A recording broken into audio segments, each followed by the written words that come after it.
여러분 올 한해 맞고 난 다음에 어떻게 살고 계십니까? 이 하루의 삶을 점검해 보니까 오늘도 참 잘 살았고 오늘도 참 행복하다 그런 느낌이 드십니까? 또 올해뿐만 아니라 지나온 삶을 쭉 돌아봤을 때 하루하루가 참 행복했다, 참 내가 복되고 참 열매를 많이 맺었구나 그런 생각이 드십니까? 우리 인생이라는 게 어떻습니까? 제가 지난번에 말씀드린 대로 항상 라이브입니다. 녹화가 되지 않아요. 한번 지나가면 끝이죠. 인생을 참 복되게 살아야 될 필요가 여기 있죠. 자, 그러면 우리가 어떻게 살아야 풍성한 삶을 살고 하루하루가 복되고 즐겁고 이렇게 살아갈 수 있나 이렇게 물어보면 성경은 우리에게 답을 말씀하고 있어요. 그렇게 살 수 있다는 거예요. 네가 행복하게 풍성한 열매를 맺어서 정말 인생을 아름답게 살 수 있다. 그 사는 비결도 우리에게 또 말씀하고 계세요. 그럼 우리가 어떻게 살아야 정말 하루하루 행복하고 정말 내가 기쁘고 감사하고 열매가 풍성한 삶을 누릴 수 있는가 이렇게 물어보면 성경은 우리에게 답을 말씀하고 있는데 특별히 오늘의 본문은요 여기에 대해서 정확하게 구체적으로 우리에게 그 비밀을 그 답을 우리에게 말씀하고 있습니다. 자, 여러분 수고스럽겠지만 본문을 구약 본문을 한번 찾아보시겠습니까? 자, 우리 구약 본문을 한번 찾아보겠습니다. 자, 시편 18편 1절만 우리 함께 읽겠습니다. 18편 1절 말씀입니다. 시작. 나의 힘이신 여호와여 내가 주를 사랑하나이다. 아멘. 오늘 본문의 주인공이 누굽니까? 다윗이죠. 여호와의 종 다윗의 시 이렇게 기록되어 있죠. 이 다윗이 하나님 앞에 감사와 신앙을 고백한 시편이 바로 오늘 시편 18편입니다. 그럼 다윗은 하나님을 어떻게 한다고요? 사랑한다 이렇게 고백해요. 내가 주를 사랑하나이다 이렇게 고백하거든요. 그러면 다윗에게 하나님 어떤 분이 하는 거예요? 다윗이 하나님을 사랑한다고 고백했는데 그 고백 속에 어떤 게 담겨 있냐 이렇게 물어보니까 이렇게 고백하죠. 내가 하나님을 사랑하는데 여호와 하나님은 나의 힘이시다 이렇게 고백해요. 내 힘, 내 능력, 나의 모든 전부가 누구다? 하나님이다 이렇게 고백하는 거죠. 하나님을 사랑하는데 적당히 하는 게 아니라 하나님이 내 삶의 전부가 되고 내 힘의 전부가 되고 내 삶의 능력이 근원이 되시는 분이기 때문에 내가 하나님을 사랑하는 하나님은 뭐요? 나에게 반석이 되시고 나의 요새가 되시고 나를 어려운 가운데 건지시는 분이시고 나의 피할 바위가 되시고 방패가 되시고 구원의 뿔이 되시고 내가 찬송을 드릴 만한 그런 분이다 이렇게 고백하고 있어요. 여호와 하나님을 사랑하고 자기 힘으로 삼을 때에 어떤 일이 벌어졌는가, 하나님이 그에게 어떤 능력으로 다가오시는가를 보여주고 있는 것이 오늘 본문의 말씀이죠. 자, 다윗이 그러면 여러분 하나님을 얼마나 사랑합니까? 다윗이 하나님을 얼마나 사랑하느냐, 정확하게 그런 걸 기록된 건 없어요. 내가 하나님을 얼마만큼 사랑한다, 어린아이들이 얼마만큼 사랑해, 그럼 뭐라고 합니까? 하늘만큼 땅만큼 이렇게 얘기하잖아요. 그런 게 없어요. 그런데 다윗이 하나님을 얼마나 사랑하는가를 성경은 우리에게 사건을 또 보여주고 있거든요. 예를 들면 자, 사무엘상 17장에 보면 다윗과 골리앗이 싸우는 장면이 나옵니다. 다윗이 아버지의 심부름을 받고 아버지 명을 받고 심부름을 떠나죠. 전쟁터에 형들이 전쟁을 하고 있는데 그 형들에게 먹을 것을 좀 갖다 주고 오너라 그래서 전쟁터에 찾아왔어요. 찾아보니까 전쟁터가 이상한 거예요. 싸움하는 것도 아니고 적국인 블레셋에서 엄청나게 덩치 큰 장수 하나가 나와서 막 이스라엘 보고 욕을 하는 거예요. 욕을 하고 자기가 믿는 하나님을 멸시하고 모욕하고 이렇게 하는데도 아무도 대답 한마디 못하고 싸우지 말고 고개만 푹 숙이고 있는 거죠. 그런 장면을 보고 다윗이 너무 놀라가지고 내가 싸우겠다 그랬더니 사람들이 사울왕이 뭐는 너는 너 머리에서 싸움을 못한다 아니라는 거예요. 내가 싸우겠다. 왜 싸워? 내가 싸움을 잘해서 싸우는 게 아니라 어떻게 저 골리앗이란 저 적국의 장수가 저놈이 어떻게 내가 믿는 내가 사랑하는 하나님을 저렇게 이름을 모욕하느냐, 저런 모욕하는 걸 듣고 내가 가만히 있을 수가 없다. 내가 싸워서 저 장수를 죽여버리겠다 하고 다시 나서는 거죠. 다시 왜 나섰다고요? 자기가 사랑하는 하나님의 이름이 모욕당하는 것을 보고 견딜 수가 없는 거죠. 자, 여러분 가만히 생각해 보십시오. 그 전쟁에 다윗만 온 게 아니라 사울, 수많은 이스라엘 사람들이 그때 전쟁을 왔지 않습니까? 그러면 그 얘기를 다윗만 들은 게 아니고 모두 다 들었다는 거예요. 그런데 아무도 그 골리앗과 싸우러 나온 사람이 없어요. 어떻게 하나님 이름 저렇게 모욕하느냐? 내가 나가서 저 사람 죽이겠다. 이렇게 말한 사람이 한 사람도 없는 거예요. 사울부터. 그런데 다윗은 그 소리를 듣는 순간 내가 저 사람과 싸워서 저 사람 죽여버리겠다. 어떻게 내가 사랑한 하나님 이름을 모욕하느냐? 두고 볼 수가 없다는 거죠. 그러면 그 땅의 모든 모인 이스라엘 사람들 가운데 하나님을 가장 사랑하는 사람이 누굽니까? 다윗이잖아요. 다윗만큼 하나님을 사랑하지 않으니까 다른 사람은 하나님의 이름이 욕을 먹어도 들어도 못 들어지 넘어가는데 다윗은 그럴 수가 없다. 그리고 다윗과 골리앗의 싸움이라는 것은 이길 수 없는 싸움이에요. 요즘 말로 말하면 다윗은 유치원생이고 골리앗은 대학생이에요. 어떻게 유치원생이 대학생과 싸워 이길 수 없지 않습니까? 그럼에도 불구하고 싸우겠다고 나선 사람이 누구냐? 다윗이에요. 결국은 그 골리앗을 물매돌 던져 죽여버리지 않습니까? 다윗이 하나님을 얼마나 사랑하는가 보여주는 장면이 바로 이 장면입니다. 또 성경에 보면요, 다윗이 하나님을 얼마나 사랑하는 보여주는 그런 또 일이 있어요.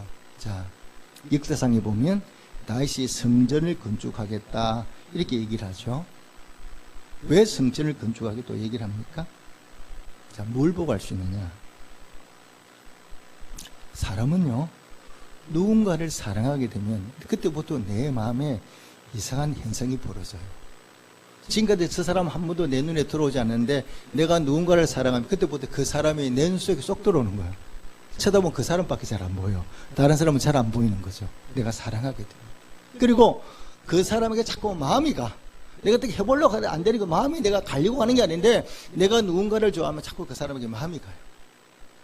그리고 그 사람이 뭘 달라고 말하지 않아도 뭐 하고 싶습니까? 주고 싶어. 그 사랑하면 특징이 말하면 뭐냐? 자꾸만 그 사람이 뭘 말하지 않아도 뭐라고 달라고 말하지 않아도 그 사람의 필요가 무엇인가를 알게 돼요.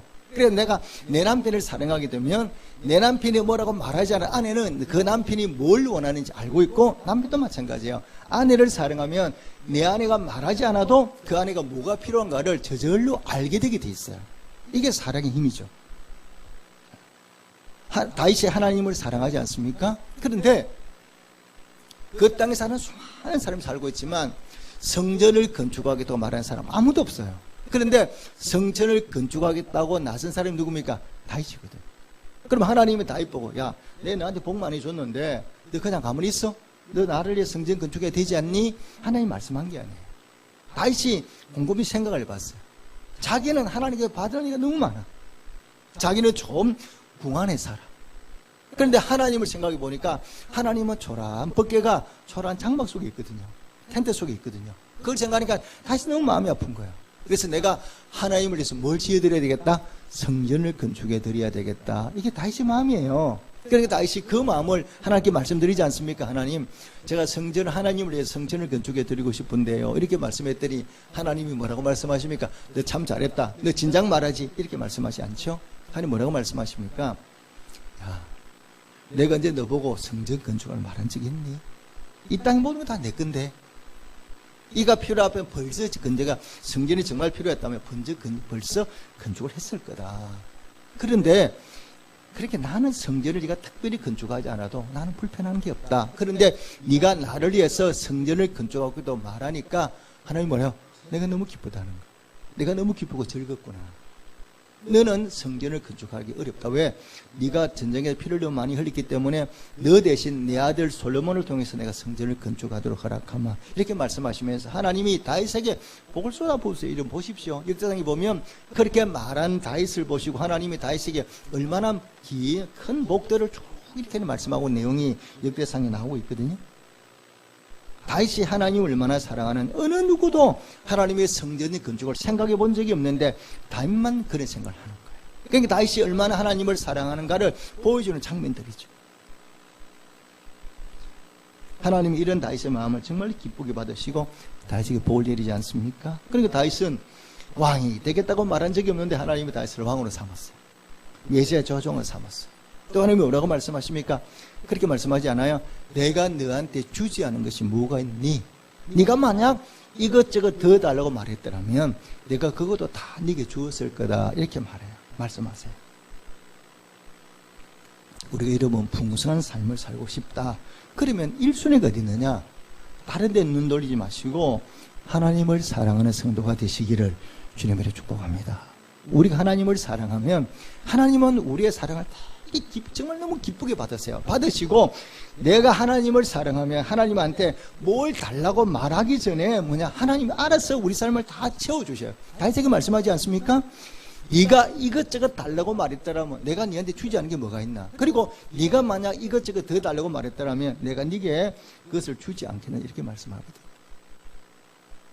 하나님은 모든 게 다 있었습니다.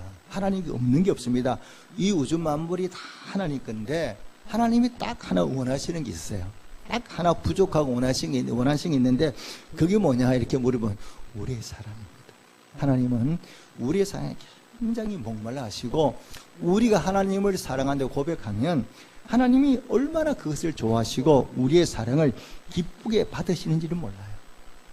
그래서 날마다 우리가 어떻게 살아야 되느냐, 인생을 살아가는데 잘 사는 비결은 딴 데 있는 것이 아니라 내가 먼저 하나님을 어떻게 사랑하고 그분의 사랑 앞에 감사하고 우리가 신앙을 고백하면 하나님이 우리의 삶을 참으로 복되게 아름답게 풍성하게 채워주신다는 이 사실을 여러분 꼭 마음에 믿으시고 올 한 해 동안 무엇보다도 하나님을 사랑하는 성도가 되시기를 주님의 축복합니다. 하나님을 사랑하면요, 우리가 주님이 우리를 사랑하고 내가 주님을 사랑하면 어떤 일이 벌어지느냐 한번 보시겠습니까? 자, 우리 신약을 한번 가보겠습니다. 자, 신약 본문을 보겠습니다. 오늘 신약의 주인공이 누구냐? 자, 오늘 신약의 주인공이 누구라고요? 나사로의 나사로. 자, 여러분 나사로 이름 여러분 알고 계시죠? 어떤 사람입니까? 죽어서 죽음의 그리고 무덤에 묻힌 사람을 그 나사로를 주님이 다시금 살리셨다는 것을 우리가 알고 있습니다. 근데 우리가 알고 있는 그것밖에 없어요. 나사로 누구야? 이렇게 물어보고 잘 모릅니다. 왜냐하면 성경에는 나사로에 관하여 별로 기록한 게 없어요. 여기 말고는. 특별하게 나사로가 어떤 인물이다? 다윗 같은 경우는 뭐 성경에 많이 기록되어 있으니까 잘 알 수 있는데 나사로는 여기밖에 다 기록되어 있지 않으니까 나사로가 어떤 인물인가를 우리가 잘 알 수는 없습니다. 그런데 성경에 보면 나사로가 어떤 인물인가를 우리가 한 가지나 잘 알 수 있거든요. 뭘 보고 알 수 있느냐? 오늘 본문 한번 보십시오. 나사로 오늘 본문에 보면 이 나사로가 어떻게 해서 살아나게 됐는 걸 알 수 있어요. 그래서 나사로 죽었지 않습니까? 죽었는데 어떻게 해서 다시 살아나게 됐지? 이걸 우리가 알 수가 있어요. 예수님이 왜 나사로를 살리는가 말씀하지 않는데 이 성경을 가만히 읽어보면 예수님이 왜 죽었던 그 나사로, 시체가 썩어서 냄새난 나사로를 왜 살리는가를 말씀하고 있거든요. 자, 어디를 한번 읽어보냐면 여러분 3절 말씀 읽겠습니다. 3절 말씀입니다. 시작. 이에 그 누이들이 예수께 사람을 보니어 이르되 주여 보시옵소서 사랑하시는 자가 병들은 나이다 하니 5절 말씀입니다. 시작. 예수께서 본래 마르다와 그 동생과 나사로를 사랑하시더니 10절 말씀입니다. 시작. 이 말씀을 하신 후에 11절 시작. 이 말씀을 하신 후에 또 이르시되 우리 친구 나사로가 잠들었도다 그러나 내가 깨우러 가노라. 아멘. 여기 보니까 계속해서 예수님이 뭐라고 말씀하세요? 나사로를 뭐 한다고요? 자, 여러분, 내가 사랑하는 친구가 있어요. 이 친구가 죽은 거예요. 병들었어. 그러면 내가 살릴 수 없으면 어떻게 할 수 없지만 내 친구가 병들어 죽었는데 이 친구는 내가 되게 사랑하는 친구야. 그런데 내가 살릴 수가 있어. 그러면 여러분 살려내겠습니까? 안 살려내겠습니까? 다 살려내죠. 내가 사랑하는 친구 죽었는데 어떻게 안 살려내겠어요? 예수님이 나사로를 죽었는데 예수님은 죽었던 나사로도 살리실 능력이 있거든요. 그러니까 나사로를 당연히 살릴 수밖에 없는 거예요. 왜? 내가 사랑하는 사람이니까. 왜 살렸어? 아무것도 없어요. 예수님이 나사로를 사랑해요. 나사로뿐만 아니라 마르다와 마리아도 사랑한다고 그랬어요. 그러니까 예수님이 왜 죽었던 나사로를 냄새나는 시체가 썩어서 냄새나는 그 나사로를 살렸느냐? 사랑하니까. 이게 답이지 않습니까? 뭐 다른 게 필요 없어요. 그러면 예수님이 왜 나사로를 사랑할까요? 또 성경에도 그것도 기록된 게 아무것도 없어요. 왜 나사로를 사랑했는가? 뭐라고 기록되어 있으면 이래서 나사로가 사랑받았구나 알겠는데 성경에는 아무 기록이 없거든요. 그런데 성경을 잘 미뤄보면 왜 예수님이 나사로를 사랑하고 마르다와 마리아를 사랑했는가를 성경에 알 수 있거든요. 어떻게 알 수 있습니까? 자, 보십시오. 예수님은 어디 사시는 분이냐 그러면 나사렛이라는 지방에 사시는 분, 갈릴리 나사렛이라는 동네에 사는 분이고 이 나사로 어디 살아?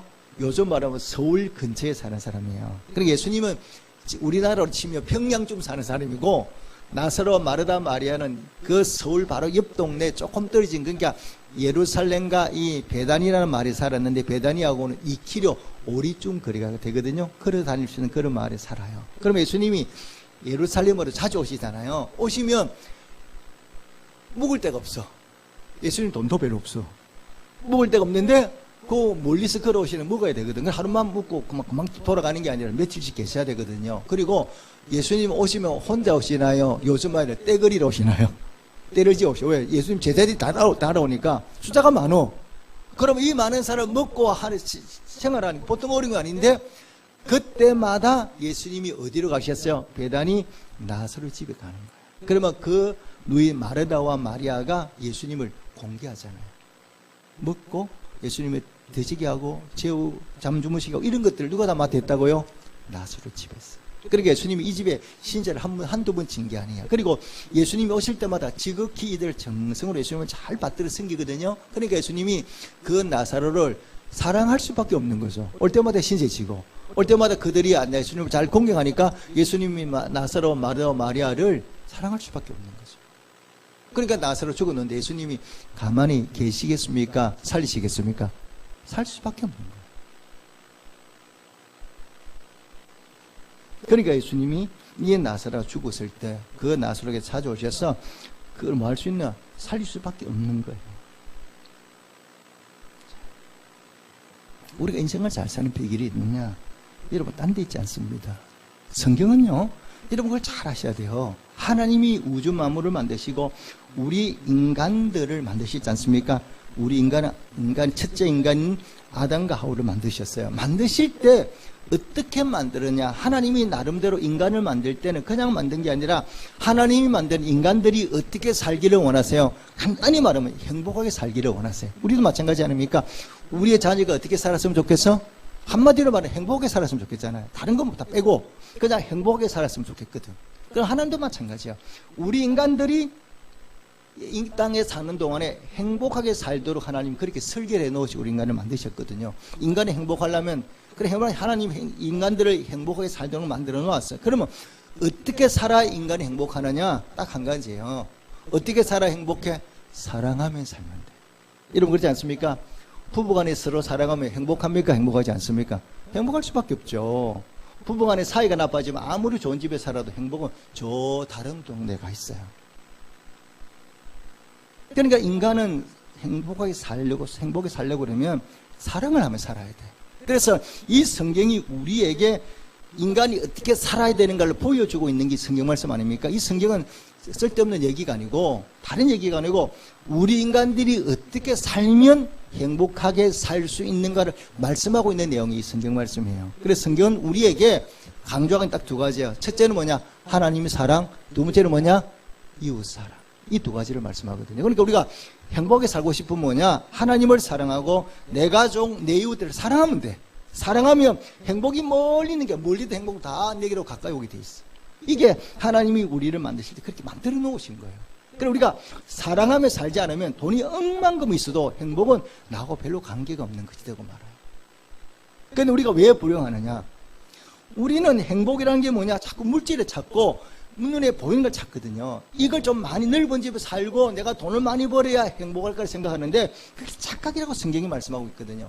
그래서 우리가 진정 행복을 맛보며 살고 싶으면 하나님께로 와서 하나님을 사랑하고 사랑하며 살아야 행복한데 우리는 하나님 사랑보다 자꾸 세상 딴 데로 가니까 아무리 내가 행복을 좀 잡으려 해도 그 행복이 안 잡히고 행복이 나하고 멀리 있는 거예요. 내 삶을 돌아보니 별로 행복하지가 않아. 그래서 우리 인간들이 정말 내가 행복하게 살고 싶다 그러면 첫째 바로 뭐냐? 하나님을 사랑하고 두 번째는 내 이웃과 내 가족들을 진심으로 사랑하는 성도가 되시기를 주님의 축복합니다. 하나님이 얼마나 우리를 사랑하느냐 그러면요. 여러분 사랑에 비슷한 말이 뭐라고 생각하세요? 사랑과 동의어가 뭐예요? 한번 돌아보십시오. 사랑과 동의어가 뭐냐 이렇게 물어보면 사랑과 동의어는 질투입니다. 질투. 여러분 내가 내 남편을 사랑하니까 질투하잖아요. 내 남편이 나보다 더 사람을 좋아하고 마음을 주면 질투하거든요. 근데 내가 내 남편을 사랑하지 않아. 그러면 그 마음에 질투가 일어납니까? 안 일어납니까? 일어나지를 않습니다. 질투는 언제 일어나느냐? 내가 누군가를 사랑할 때 느끼는 감정이에요. 내가 사랑하지 않으면 그 사람이 뭐라도 아무 생각이 없어. 관심이, 질투하는 마음이 일어나지 않아. 근데 여성들이 질투하는데 자존심이 상하니까 말을 안 해. 그렇게 질투한다 이런 말하면 자존심이 상하거든. 그러니까 내가 저 인간 때문에 질투해야 돼? 이러시 보니까 말은 안 하는데 마음이 질투심이 있거든요. 근데 하나님은 어떤 분이냐? 드러내놓고 말씀하세요. 나는 뭐 하는 하나님이라고? 질투하는 하나님이라. 질투한다는 얘기는 다른 말을 바꾸면 뭐냐? 나는 너희를 사랑하는 하나님이다. 그런 뜻이거든요. 그만큼 하나님이 우리가 하나님보다 다른 것들을 더 좋아하면 하나님은 뭐냐? 질투를 느낄 만큼 우리를 사랑하시는 분이에요. 그만큼 우리 하나님 우리를 사랑하는데 우리는 자꾸만 하나님 안에 다른 쪽을 다 마음을 두니까 하나님 마음이 되게 힘들어 하시는 거예요. 저는 그래서 이 세상에서 가장 불쌍한 분이 누구냐? 하나님이라고 생각해요. 왜? 항상 우리한테 사랑한다고 말해도 우리는 입으로는 하나님을 사랑한다고 말하고 조금만 하나님보다 또 마음이 가는 데에서 하나님 쳐다도 안 봐. 다 그쪽으로 가버리지. 그냥 하나님 마음을 늘 외롭게 만들고 아프게 만드는 대상이 누구냐? 우리예요. 그래서 저는 항상 기도할 때 뭐냐? 하나님 정말 죄송해요. 내가 하나님을 사랑한다고 말하면서도 제가 하나님의 사랑이 내가 너무 작아요. 하나님 나를 이처럼 사랑하시는데 이렇게 나를 아끼시고 도와주시는데 저는 자꾸 하나님 안에 다른 것을 쫓아갈 때가 많거든요. 제 사랑이 너무 부족해서 너무너무 죄송해요. 저는 그렇게 기도할 때가 참 많아요, 솔직히. 하나님은 우리가 하나님을 사랑하면 그 무엇보다 행복해 하세요. 그래서 우리가 하나님을 사랑하면 하나님 너무 기뻐하고 행복해 하기 때문에 하나님을 행복하게 만들면 어떻게 해야 되냐? 내가 하나님을 사랑하면 돼. 그럼 하나님을 사랑하고 하나님을 행복하게 만들면 하나님이 내게 모든 게 우주 만물이 하나님 거기 때문에 내가 달라고 말하잖아. 하나님 알아서 우리에게 내려주시게 돼 있어요. 여러분, 사랑의 속성이 뭐가 있습니까? 한번 돌아보십시오. 사랑의 속성이 뭐가 있어요? 사랑의 속성 가운데 하나는요, 확인하고 싶은 게 있어요. 내가 누군가를 사랑하면 우리 마음속에 이런 게 있잖아요. 저 사람 나를 얼마나 사랑할까? 내가 저 사람을 사랑할 만큼 사랑할까? 궁금한 마음이 듭니까 안 듭니까? 들죠. 그래 물어보잖아요. 자기 나 사랑해? 이렇게 물어봐요. 왜? 그거는 사랑하면 그런 마음이 들게 돼 있어요. 저 사람이 얼마나 나를 사랑할까? 이렇게 물어보잖아요. 그래서 우리가 물어봐 아들, 야 엄마 얼마나 사랑해? 애들이 하늘만큼 땅만큼 이렇게 말하잖아요. 그럴 때 그 얘기 들으면 뭐야? 행복한 느낌이 들잖아요. 하나님도 마찬가지거든요. 우리를 사랑하니까 하나님도 우리가 얼마나 하나님을 사랑하는가 확인하고 싶은 마음이 있는 거예요. 그러니까 하나님이 아브라함을 부르셔서 이 아브라함의 복의 근원으로 삼아야 돼. 아브라함을 통해서 이 땅에 복이 막 퍼져나가야 돼. 근데 이 하나님이 아브라함이 얼마나 나를 잘 믿고 나를 사랑하는가 하나님 궁금한 거예요. 복의 조상 삼아야 되는데. 그러니까 하나님이 아브라함을 시험하지 않습니까? 뭘 시험합니까? 네가 얼마나 나를 사랑하는가. 하나님 시험하잖아요. 그래서 내 독자 이삭을 모리아 산에 가서 바쳐라 하고 하나님이 아브라함을 시험했는데 아브라함이 그 시험을 잘 통과해 버리거든요. 조금 더 두려움 없이 문제없이 100% 딱 통과를 해버리니까 하나님이 그냥 너무 놀라시는 거예요. 하나님 뭐라고 말씀하세요? 이제야 네가 나를 아는 줄 명예하는 줄을 알겠다. 그러면 하나님이 아브라함이 막 복을 막 약속하시기 시작하는 거예요.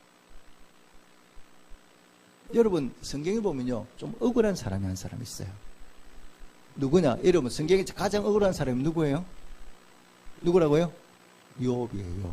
왜 억울한 거 제가 말씀드려볼까요? 욥은 하나님을 참 섬기고 잘 사랑한 사람이거든요. 한 번도 자기가 뭐라고 하나님 마음을 거스른 적이 없어. 하나님 앞에 마음을 아프게 한 적이 없는 사람이 욥이거든요. 그런데 욥이 엄청난 고난을 받잖아. 욥처럼 심한 고난을 받은 사람 아무도 없어. 역사에. 그런데 왜 고난 받습니까? 누구 때문에? 하나님 때문에. 하나님이 괜히 나는 입도 안 열었는데 하나님이 괜히 나를 긁고 넘으신 거야. 나를 자랑하고 싶은 거야. 욥을 하나님이 얼마나 욥이 하나님을 사랑하는 줄 아니까 하나님이 이 욥을 자랑하고 싶어. 근데 문제 대상을 좀 잘못 선택하신 것 같아. 누구를 선택했어? 사단한테 가서 얘기를 한 거야. 하나님이 사단한테 얘기하지 않습니까? 이 세상에 욥만큼 나를 사랑하는 사람 있나? 너 봤나? 욥 이 욥이 어떤 사람인지 봤냐? 이 욥이 얼마나 나를 사랑하는 줄 알아? 이렇게 얘기를 하니까 하나님이 자랑을 했어요. 욥을. 그러니까 사단이 뭐라고 합니까? 웃기지 마십시오, 하나님. 욥이 하나님 사랑한 거 아니거든요. 하나님 욥에게 물질을 복을 이렇게 많이 주셨잖아요. 이렇게 복을 주시면 어느 누구가 하나님을 사랑한다고 말하지 않겠어요? 그 욥이 하나님 사랑하는 거는요, 하나님이 좋아서 그런 게 아니라 하나님 욥에게 복을 주시니까 좋아하는 척 하는 거죠. 속지 마세요. 이런 식으로 말해요. 사단이 말하니까 하나님 그래서 좋다. 그럼 이거 시험해봐. 그래서 재산, 자녀 다 가져가는 거죠. 다 가져가고 뭐만 손대지 마라. 생명만큼은 손대지 마라 그러거든요. 다 잃어버렸어요. 근데 욥이 정말로 얼마나 하나님을 사랑하는지 그런 고난 가운데서도 하나님에 대해서 한마디도 원망이나 불평을 합니까 안 합니까? 안 하잖아요. 하나님이 자랑하고 싶겠어요 안 싶겠어요? 싶을 대상이 되죠. 우리 그렇잖아요. 엄마들 아들 전교 우리 아들 전교 1등에 왔어. 그러면 아무도 안 물어보는데 엄마가 말해요 안 말해요? 말 안 하면 병나. 우리 하나님도 마찬가지. 하나님이 욥이 언제 나 자랑으로 말한 적 아무도 없거든. 근데 하나님이 자랑하고 싶으니까 욥을 자랑하는 거예요. 성경을 읽어보면요, 하나님 마음이 우리와 크게 다르지 않다는 걸 알아요. 그러니까 하나님 우리를 사랑하시거든요. 우리를 사랑하니까 하나님도 내가 너 사랑하지 않니? 나도 너한테 사랑받고 싶어. 나도 나한테 사랑받고 싶어. 네가 이상 그 어느 것보다 나를 사랑하고 내가 너에게 많은 걸 주마. 이렇게 말씀해도요, 우리는 하나님 말씀 잘 귀를 안 기르고요. 어디로 가느냐? 세상으로 가요. 딴 데 가서 자꾸 복 달라 그러고 다른 걸 하나님보다 사랑하는 하나님이 그게 아니야. 네가 거기 가서 그런다고 그거 사랑한다고 네가 행복하게 살지 않아. 그러지 말고 내게로 와라 그래도 우리가 하나님 목소리를 잘 안 들어요. 그러니까 우리가 인생에 실패한다 이 말입니다. 내가 인생을 정말 복되게 살고 싶다 그러면 어떻게 살아야 되느냐? 하나님을 내 삶의 중심에 놓고 하나님을 가장 뜨겁게 사랑하는 성도가 되시기를 주님의 축복합니다. 그러면 여러분이 꿈꾸고 원하는 거는요, 달라고 말하지 않아도 다 주게 돼 있어요. 근데 우리는 어리석어서 그걸 잘 몰라. 그걸 모르고 자꾸 딴 데로 가는 거야, 딴 데로. 근데 하나님을 사랑해 보면 하나님이 나의 필요한 모든 걸 다 채워줘요. 남편이 아내를 사랑하면 아내가 말하지 않아도 아내가 뭐가 필요한 걸 다 알아요. 알아서 채워주게 돼 있어요. 문제는 이게 잘 안 맞으니까 이게 문제가 생기는 거지. 제가 한 번은 이제 선교지 박물관 가는데 이제 그 인천공항에 가면 면세점이 많이 있지 않습니까? 그 면세점을 쭉 지나가다 보니까 이 스카프가 굉장히 예뻐요. 그래서 내가 이제 명품 스카프죠. 내가 우리 집사람 하나 사줬으면 좋겠네 이렇게 생각이 들었어요. 그래서 물어보니 스카프가 비싼 거예요. 제 돈은 금방 사기를 할 것 같아. 그러면 내가 돈을 좀 모아가지고 하나 살까? 그래서 한번 카드로 분할을 하면서 한번 사볼까? 제 마음속에 이제 아내한테 사주고, 집사람한테 사주고 싶은 마음이 있으니까 제가 그걸 마음에 둔 거예요.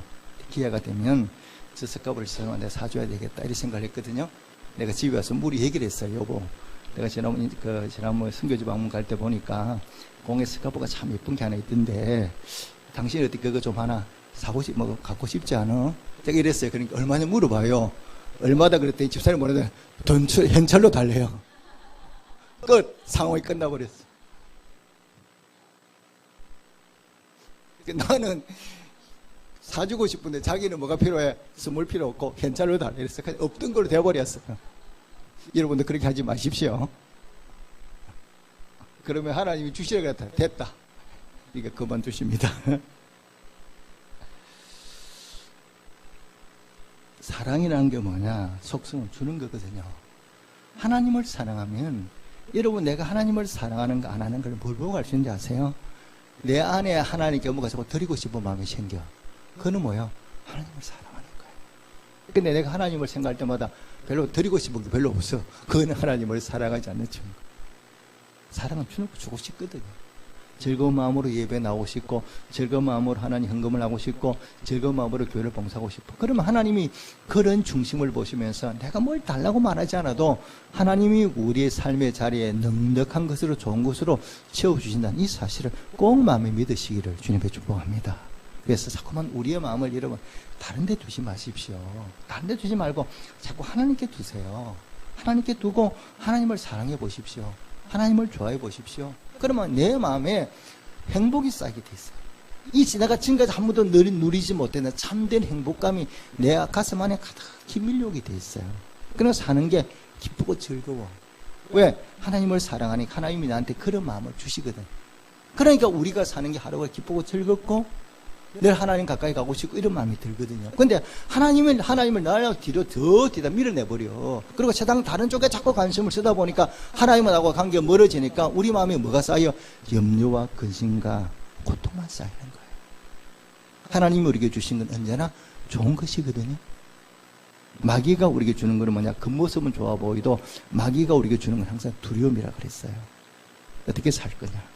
올 한 해 동안 다른 그 무엇보다도 세상을 사랑하는 동안에 하나님을 사랑하고 그 하나님 내 삶의 1순위 놓고 사랑하며 살아가다 보면 하나님의 은혜와 능력을 경험하게 되고 정말 우리 삶에 채워주신 하나님의 능력을 정말로 경험하며 살 수가 있거든요.